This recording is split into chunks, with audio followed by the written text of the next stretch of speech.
Set Phasers, a highly illogical Star Trek podcast.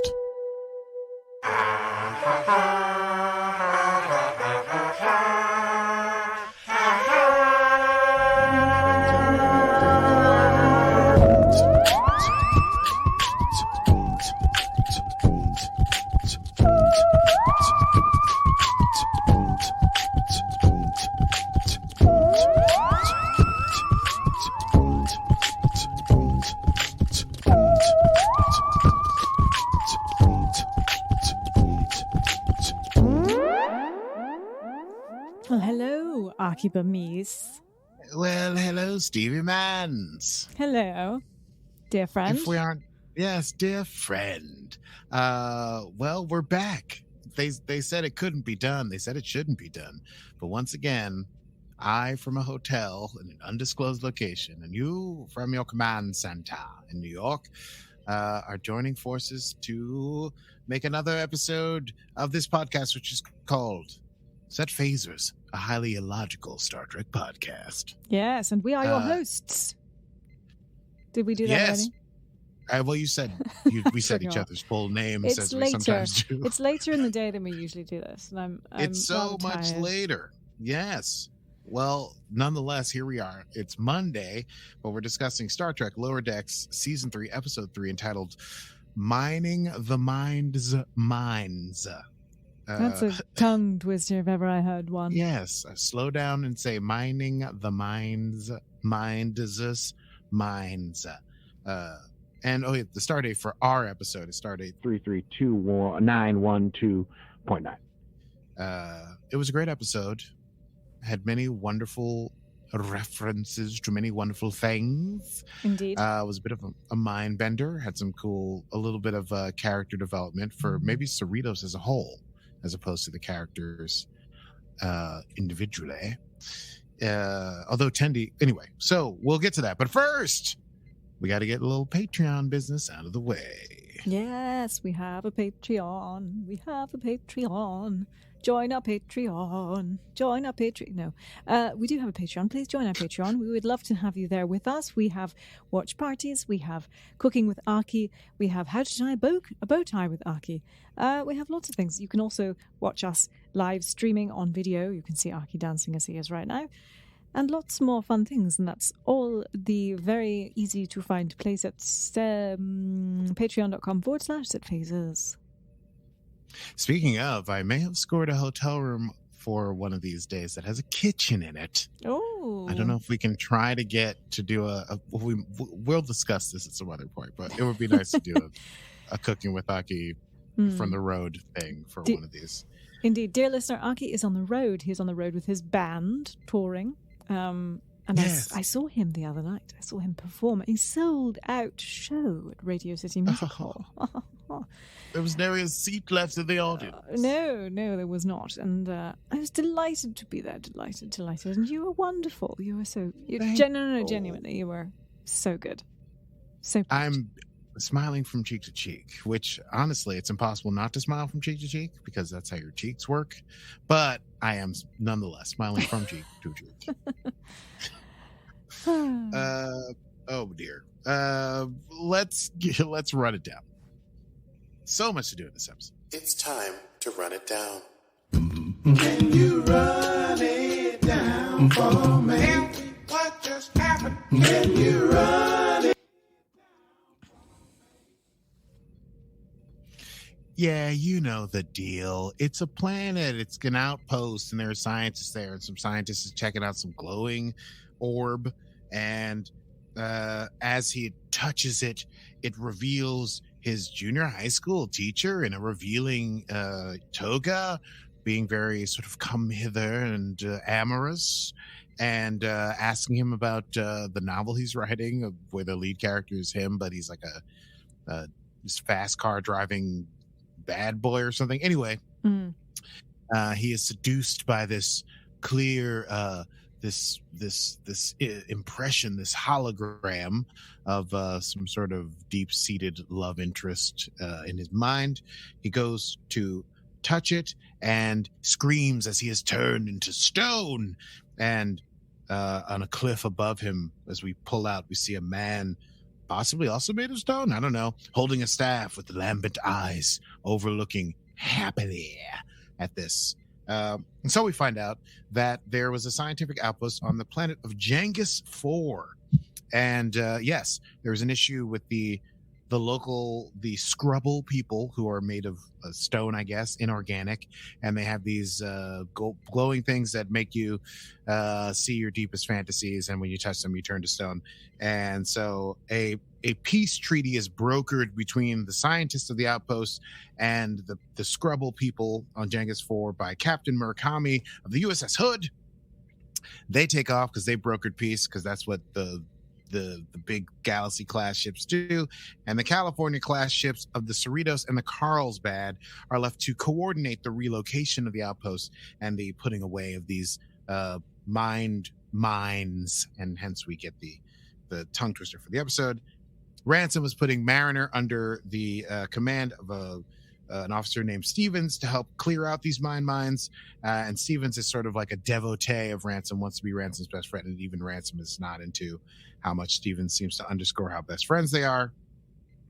Tendi, meanwhile, while the rest of the lower decks crew is going to go down to the planet and handle that, Tendi is going to be starting her senior science officer training, and is very excited, but finds out that her mentor is none other than the pleasantly narcissistic Dr. Miglamo.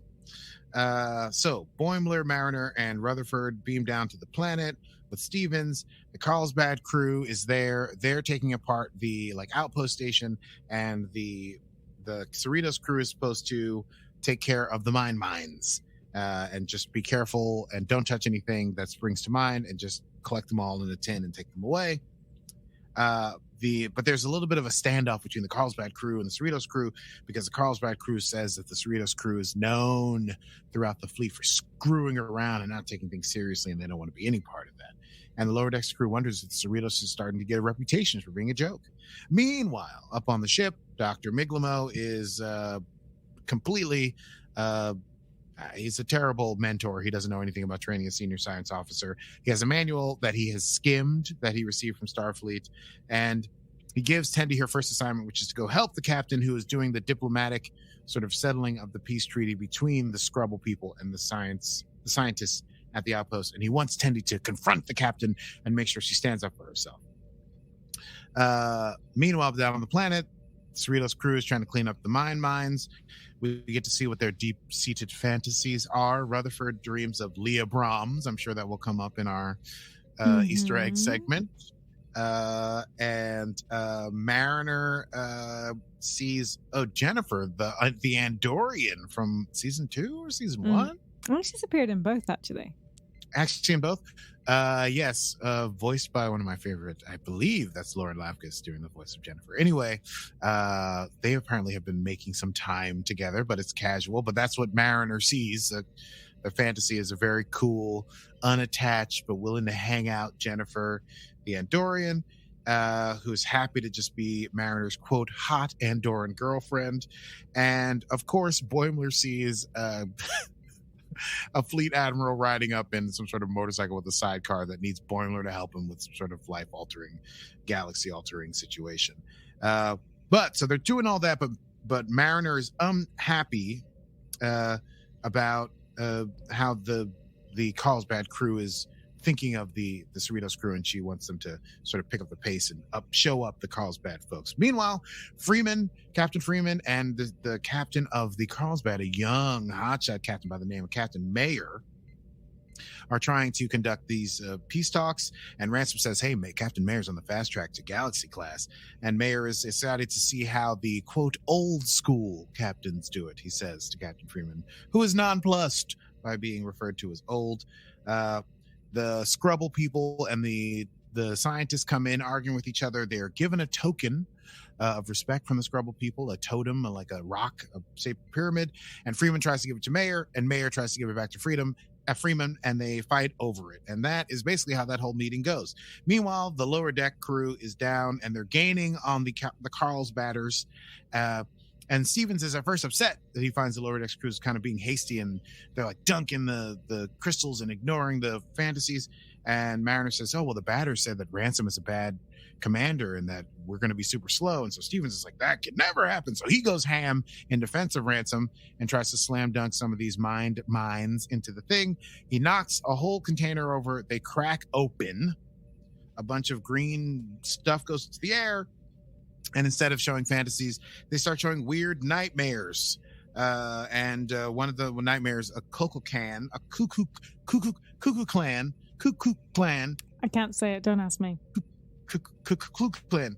I think it's from Teal. I think it's from maybe the animated series. It is the animated series. It is the animated series. I was like, I don't. Anyway, he gets picked up by one. He gets turned into stone. He gets dropped, and both of his arms break off. Boimler says the broken rocks are sending nightmares now, and so they have to run away. Both crews, and they run into like a cave for protection. But not before Jennifer turns into a giant Andorran werewolf that wants Mariner to settle down and commit, which is, I guess, Mariner's greatest fear. And the comms are blocked in the cave that they're in, so they're going to have to wait it out. They create a cave in so that the mouth is blocked. And while they're trapped in there, they learn that actually the Carlsbad crew doesn't hate the Cerritos' crew. They were all putting on airs because everyone thinks the Cerritos crew is super cool because they're so off the cuff and hip and everything, and they wanted to impress Cerritos. And so they start to bond there in the cave as they're surrounded by crazy nightmares, including Klingons with bat-left arms. Another tongue twister, by the way. Klingon clowns with bat-left arms. Try saying that 5 times fast. Klingon clowns with bat-left arms. Yeah, you're right. It's like Romulan War, we were the nuns. It's the Kimmy Romulan. Yes, exactly. You know what we're saying. Anyway, the fighting is still going on. Tendi is demoralized. Leaves the terrible diplomatic session and goes to the med bay to talk to the doctor, who tells her, like, hey, sometimes you got to make a mess to make things right. Get back in there, kid. Meanwhile, the Cerritos and Carlsbad crew find that there's something emanating from deeper in the cave, and as they explore, they find a door, and in the door there are even more of these weird mines, and they're all hooked up to things, and apparently they're collecting not only dream fantasies and nightmares, but also every errant thought, authorization codes, and people's random memories, but all the technology in this cave. Even though the weird crystals are Scrubble related, the technology in the cave is Federation, and they realize, dun dun dun, that it's a conspiracy. The scientists and the Scrubbles hit them.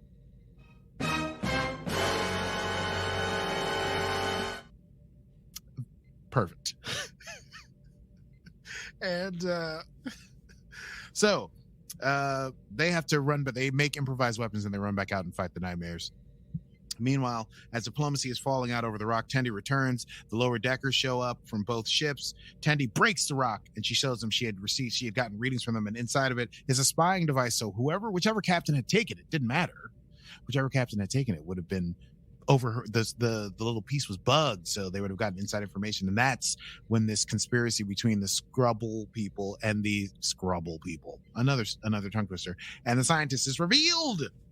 And they're arrested and sent to a Federation tribunal. And in the end, there's a celebration for the collected crews.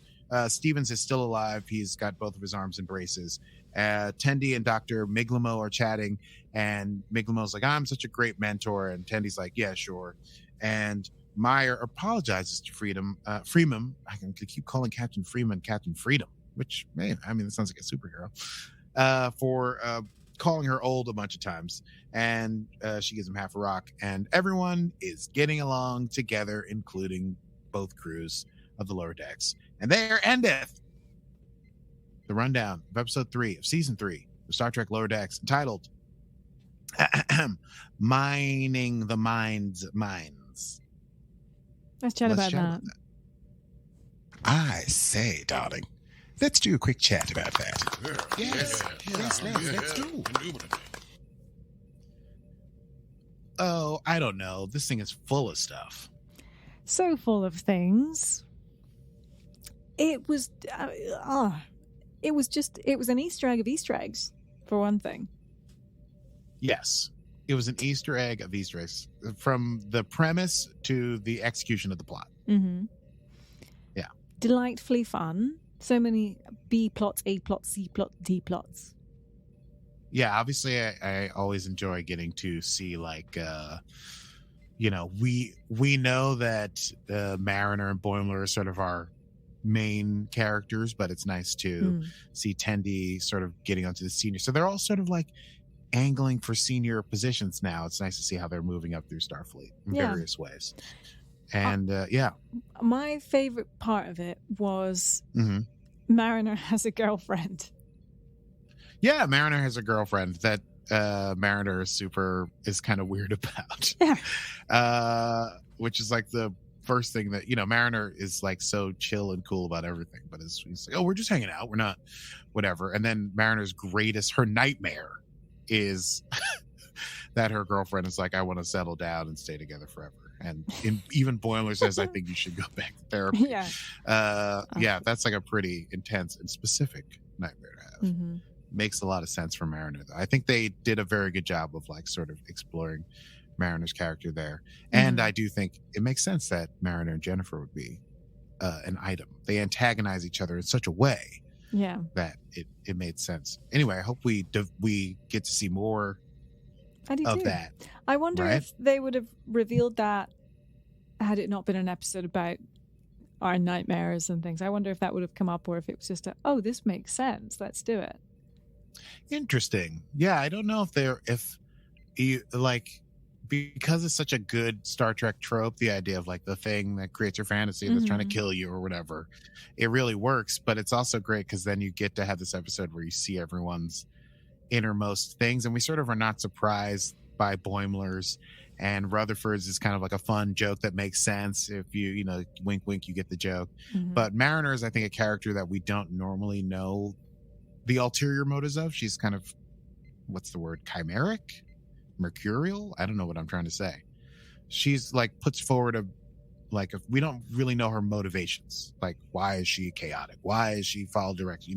She's always like, only in the most extreme circumstances does she like show herself to be like real Starfleet material. Otherwise she like puts on this insouciant, wow, why am I using these words? I don't know. I don't actually know. I'm really tired, and I think that's when I'm tired I start using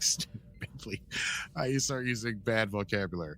Anyway, she puts on this like too cool for school act, and so it was cool that she was exposed and we got to see what her emotions are. So it was like that was a cool device of this episode, is that we get to see what something behind Mariner's facade.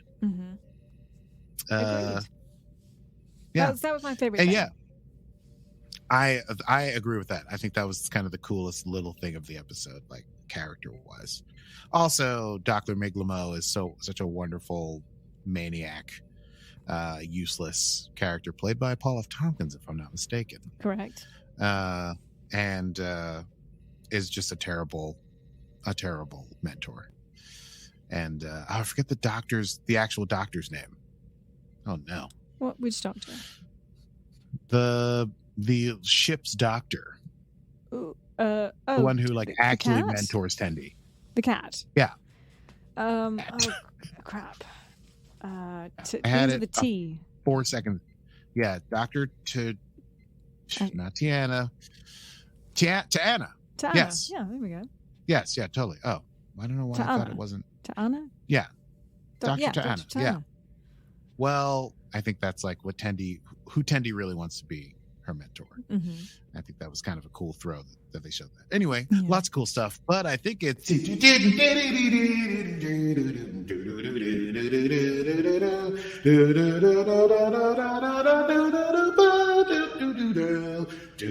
hello, ladies and gentlemen, and welcome back to what the hell is the show? Set Phasers. The Set Phasers News Hour. We go immediately to Stevie at the Easter egg desk. Stevie, how you doing today? Hello there, Aki. Hello there. It's so great to be here. So professional, as always. What a treat. What a treat. You know me. I remember the name of the show, everything. Well, so we first off have shape-shifting brain parasites.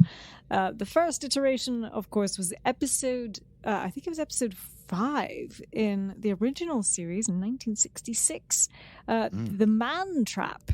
And then in TNG, Where No Man Has Gone Before. And I think that one was Indeed. Where Worf saw some things. Picard had tea with his mother in the middle of the hallway. Some weird things going on. Then the USS Hood Hood. appeared. And so this was the first ship that Riker was assigned early on in his career. Geordie LaForge also mentioned that he had served on it, and the Hood would appear multiple times through TNG, probably because the Hood was always a fun one to put next to the Enterprise in terms of the model shape of it. Oh. And fun fact, Hood, the USS Hood, was named after a real-life World War... Killer Robert Lord. World War I naval officer, Rear Admiral Sir Horace Lambert Alexander Hood. Good Lord. I know. What a christening that must have been. Indeed. Indeed. Obviously, we had our favourite Dr. Leah Brahms. Yes! First seen in Booby Trap in TNG, whom we know that Geordie had a crush on. And so does Rutherford, apparently. And why wouldn't he? She's delightful. Yes. She's a delightful person. Do you remember Season 7, Episodes 25 and 26, All Good Things, where a future timeline revealed Geordie and Leah ended up together? Yes. With children. So weird. So what weird. a tiny bit of like a little side story, the weird Geordie love thing where he falls in love with the hologram of the person he makes to help him solve a problem. And then the lady is actually super offended when she shows up on the ship in real life in like a later season. Yep. And then for some reason in All Good Things, they're like, actually they end up together. I just, it's so strange. It's And do you clearly think that's gonna someone's be part of fantasy. what happens in Picard? Or No, was just- that like a timeline that is not going to come to pass? Oh, I don't think so. Not in Picard. I don't know. We'll see. I think Geordie did pen a letter to Picard asking for help. So who knows? Maybe Dr. Leah Brahms has turned back into a hologram and he needs rescued. We shall see. We shall see. We shall see. The Kukal Khan, I'm going with that, I was think that's right. a creature that first appeared in the animated series, How Sharper Than a Serpent's Tooth, where the Enterprise finds itself in a Mayan city and awakens a Mayan god who's a little bit grumpy, naturally. Those animated series episodes are the trippiest. Of course, everyone was on LSD. Yes, so weird. Literally how it was written. And then, of course, the silicon-based life forms, and I believe we have seen many of those, the Scrubble, throughout Star Trek canon. Let's see, there was Devil in the Dark in the original series. They discovered a rock monster called a Horta that killed people to protect its eggs. Right. Then there was the Savage Curtain, where Kirk and Spock are forced into hand-to-hand combat by an all-powerful lava-like Excalibur. And on Next Gen, let's see, Home Soil sees the discovery of sentient grains of sand. And Silicon Avatar sees the second appearance of a creature simply called the Crystalline Entity. Oh, dear. The one that Lore was in cahoots with? Yes, indeed. To say nothing of the multiple references throughout Trek to the Tholians, an antagonistic species made of crystal. So they are just the latest in a long line of silicon species, the Scrubble. So that was rather fun. I ran through those rather quickly because we have lots of news. Did you see any other Easter eggs that you wanted to point out? I did not see any beyond that. I thought I was super clever for the one that I did know, and I missed a billion. Yeah, No. You got quite a few there. There were a lot, to be fair. I was like, man, nothing gets past me. You're not looking for it, no, though. that's it. That's my job. That's true. You're right. You're right, of course. I guess we should move on. Let's move on to the news.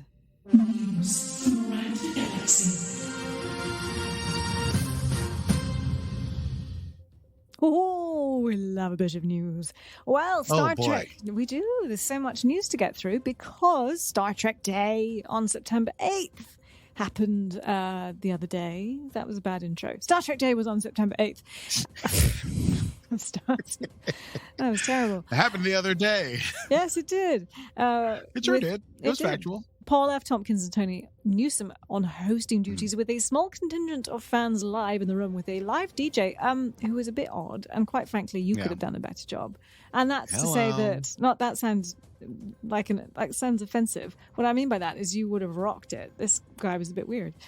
But my question was, why wasn't Will Wheaton hosting? like he did last year? I don't know. I don't know. Don't get Do me you wrong. think maybe he's shooting something I don't know. on site somewhere? Maybe. Anyway, Tawny that's though my did a theory. great job, but Paul, I don't know. Paul F. Tompkins, it just fell a bit flat for me. They had some technical difficulties and went off script, so it was a bit weird and awkward for parts of it. However, let's go to the news. Star Trek Discovery showed its first new look of Michael Burnham on what looks to be some sort of Mad Max motorcycle in season 5. The Disco cast were unable to make it because they are on set in Toronto filming season 5. We got a little look behind the scenes. Trying to think, I don't think they really revealed anything at all. They were No, that was just like, oh, this is behind the scenes, and they're like, here's the ship. pretty much Can't tell you anything. They didn't Yeah. even show you on the set. It was just, let's go and see some of the crew I hanging get the out. feeling they're trying to keep it real tight, whatever's happening over I there. guess it was a bit Will flat. Wheaton? No, I don't think so. However, did you hear about Will Wheaton?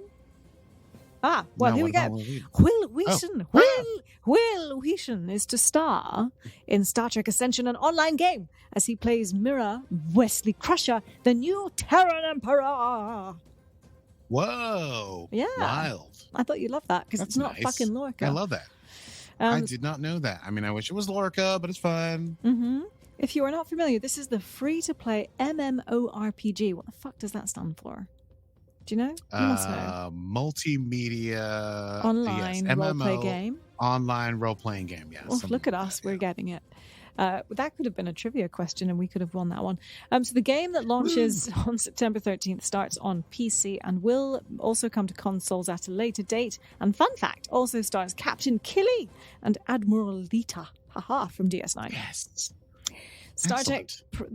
There wasn't a lot of news, which was slightly disappointing, but there were bits and pieces here and there. Star Trek Prodigy returns from its mid-season break on October 7th. Kate Mulgrew was present for a quick interview and was a delight and shows how much she just that's nice. I missed adores the that. franchise. She's very sweet. You can watch it Yeah. on Paramount Plus. Oh, I will. Rest assured. I know you shall. will. It's 109 minutes. There was a beautiful Nichelle Nichols tribute, and I loved it and I got very emotional. So do make sure that you find that somewhere. Now, the other news. This is possibly the most interesting news. Somewhat. All right, I'll let you. Okay. Star Trek Khan SETI Alpha 5 is coming to a podcast platform near you. What? Yes, there's a new Star Trek podcast featuring the 15 years in which Khan was marooned on SETI Alpha 5. Nicholas, Sorry, who's please continue. we don't know any other details. So Nicholas Meyer, who was the director of, let me get this right, I think it was 2, 4, and 6. He was the writer and director of Star Trek 2, 4, and 6. The good ones. Yes, exactly, the good ones. So he apparently scripted this. I think he was talking with Kurtzman at one point, and I think Kurtzman gave him the idea and said, "What do you know? What I'd be really interested to find out what Khan was up to in those 15 years." And Meyer said, "Well, I'd been playing around with that idea," and so he had written a 3-episode script for TV, which I think they were possibly planning for TV, and then they didn't get the budget, and they've cut it to a podcast. Wow. Indeed. I mean, I think it's cooler as a podcast, honestly. It could be. Yeah, it certainly could be. And I think they've done a great job with the Picard audio drama that they did. So I'm curious, and I think they will do a fantastic job with it. So that's awesome. So let's see. The scripted podcast will examine what happened in the years that Khan was left on the untamed world of SETI Alpha 5 and tells the story of Khan and his followers prior to Star Trek II: The Wrath of Khan. Word on, yes. And so we don't know who's starring. We don't know even when it's out, other than it's 2023. So there you go. Right. And on the podcast news, Star Trek, the podcast, the pod directive, in fact, is Yes. coming back. Oops, what was that called? Because ours is the only Star Trek podcast that Yeah, exists. ours is the only one the that counts, and the only ones that one. we like and our friends. They are coming back for season 3. Also don't know when. Possibly later this year / next year. So lots of news My that assumption wasn't news. Right. Not a lot of news. It was a bit disappointing Yeah, it for a seems Star like Trek day. I'll be They don't honest. have release dates yet. They're not sure how long it's going to take to finish stuff. Is my They guess. couldn't even give us an update on the movie. Nothing. Yeah. Nothing. I honestly, I watched the whole thing. Sorry, the highlight of it for me was Nichelle Nichols and Jackie Cox. Jackie Cox turned Sure. up to do like a cosplay thing. There were lots of fans in cosplay. But yeah, it just felt a bit lackluster. It was a bit disorganized and chaotic at times. Like the teleprompter went off. Like it was just a bit off. And I get it. Live things go wrong, but there wasn't a lot of news. There wasn't a lot of excitement that was given to the news that they did actually have. But we love Trek. I can't wait to see what's coming in the new seasons. I love all the content. I can't help it. I do. I just want more fanfare. Give me more fanfare, Star Trek. Alex Kurtzman, I feel like WTF. they are just. I feel like they probably couldn't make announcements on the 8th of September. They just didn't have their ducks in a row. But you know what I mean? It feels like it came down to like, what can we do? And they're like, I don't know. We don't know when we're going to finish shooting season 5 of this. We got some Michael on a motorcycle. That's about it. You know, can we talk about Picard? Not really. Can we talk about the movie? Not really. Like all those things are like so in development that I think they were like, we got a video game and, you know, we had we'll see. Any of the cast interviews that were on stage were like 4 minutes, if that. Yeah. So you didn't really get a chance to go into anything. You got a clip of Picard, you got a clip of A Strange New Worlds. Right. You got a little. I don't even think you got a clip of Discovery. Actually, come to think of it, little clip of Prodigy. There was just it was just clips of things and very short interviews, and it moved too quick. There wasn't enough when it was there. There was a really awkward interview with Tendi and Tawny Newsome. I forget what Tendi's name. Yeah. Tendi's actor name is, and it was just awkward. I don't know what happened. It just was awkward. So, all that to say, good Star Trek coming down the pike. But you know, if you do miss Star Trek Day as a watch, you're not missing much. I do hope that next year is better. And I say hope that next year is better. I mean, as a diehard fan, chest thumping diehard fan. Noel Wells. Noel, thank you. I always remember Noel it Wells. rhymes, but I can never remember how it rhymes. Yeah, I feel like, I mean, First Contact Day is a little too late. They're going to do a big First Contact Day thing, but it's like, you know, we're all waiting on stuff. I get it. It's probably going to be a bunch of weird. The thing about they couldn't even tell us when the podcast is coming back, which is the clue to me that the podcast comes back when when they are like big prestige shows comes back. You know what I mean? Like when Discovery's back, they're going to put the podcast back on. So, you know, that's my feeling that they don't know what their rollout schedule is going to be yet. Yeah. I think Picard is February. I think it's February 16th, 2023. Then after that, I don't know. They don't have Discoveries yet, I don't believe. So, anyway. All right. Yeah. Well, this would be the month, or Discovery usually starts in like October if it's going to be in the autumn. That's usually when they do it. But if they're still filming it, I don't think. Oh, yeah. Very unlikely that they would have it. Yeah. Not a chance. They got to do all the It's post. next Yeah. Yeah. Well, anyway, that's all from the lackluster news. Oh, well, then let's head over to quotable moments. Oh, what? Oh, let's head over to quotable moments. Quotable moments. Gotta let the news outro, Aki. I'm so sorry. I forgot about the outro. The way you said it, it was like, well, all right, and that's it. And I was like, oh, okay. Okay, nobody needs to hear this. All right, some quotable moments. I have 3 written down here. We were trying to keep it svelte because we have so much news to talk about. So first I'll say my favorite that I wish was on a t-shirt or a mug was Tendi saying, wish me luck. No, wish me facts. I like that one. Mariner says, of course, it's not a real day in Starfleet till comms get blocked when they're stuck in the cave.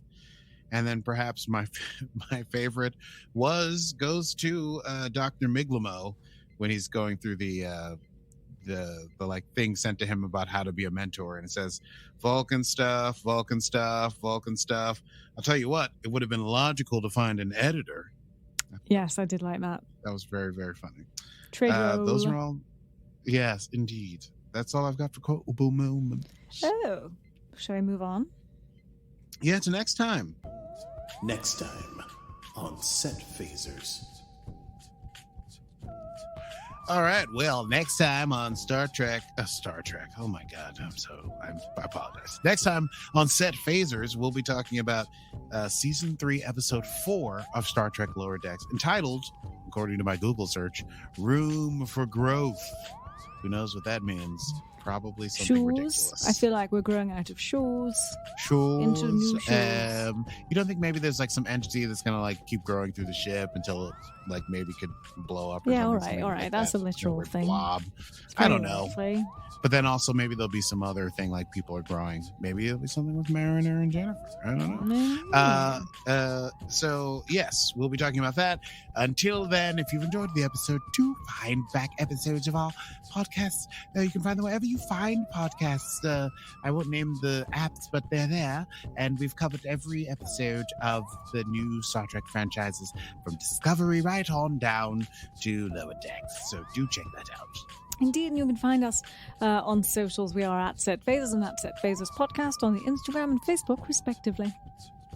Yes, we also have the Patreon, as mentioned earlier, patreon.com/setphasers. Do go there and join us so that you can be part of all things Trek in our continuing mission to discover all the things that Trek does for Trek stuff.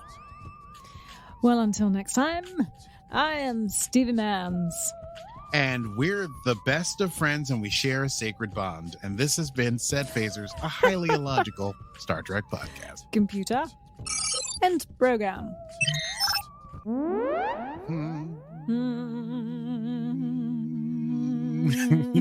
Why did we do that? I don't know. That's a thing that I'm just as sleepy brain.